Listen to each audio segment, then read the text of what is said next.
ان اللہ ملائکۃ یصلون علی النبی برقیہ پاکستان تشبیہ ختم فرما. دونوں ہاتھوں سے محروم ہیں مگر محتاج نہیں. یہ ہیں کراچی کے 50 سالہ عبد الکریم، جن کے دونوں ہاتھ پیدائشی طور پر نہیں ہیں، لیکن خدا نے انہیں جیسا بنایا اس پر ہمیشہ یہ اس کے شکر گزار رہے. والشمس تجری لمستقر اللہ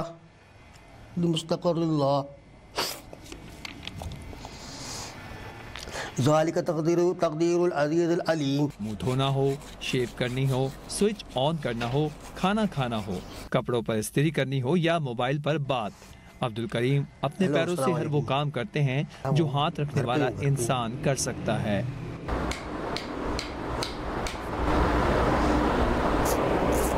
پیروں سے کام کرنا عبد الکریم کے لیے چیلنج تھا، مگر والدین نے ان کی ہمت بڑھائی، BA تک تعلیم دلوائی. بس پھر زندگی میں انہوں نے کبھی پیچھے مڑ کر نہیں دیکھا.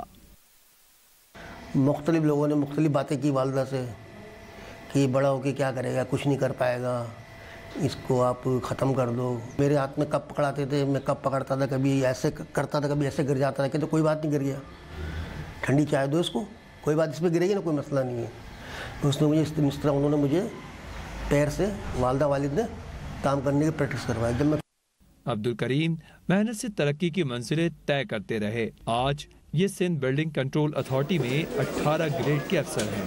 کاغذات پر لکھنا ہو یا کوئی بھی دفتری کام، عبد الکریم پیروں کی مدد سے تمام کام بخوبی کر لیتے ہیں. جاب کرنے کے بعد میرا کام اسٹارٹنگ میں کام تھا میرا ڈرافٹنگ کرنا. ڈرافٹنگ مطلب نقشے وغیرہ بنانا. جب میں آفس میں گیا تو انہوں نے کہا کہ یار آپ مہینے میں آ کر تنخواہ لے جائے کروں گا. نہیں، میں نے کہا میں کام کروں گا بھائی، آپ مجھے کام دیں. تو مجھے کام دیا، میں نے ڈرائنگیں بنائی، تو اسی طرح میرا پروموشن ہوتا چلا گیا.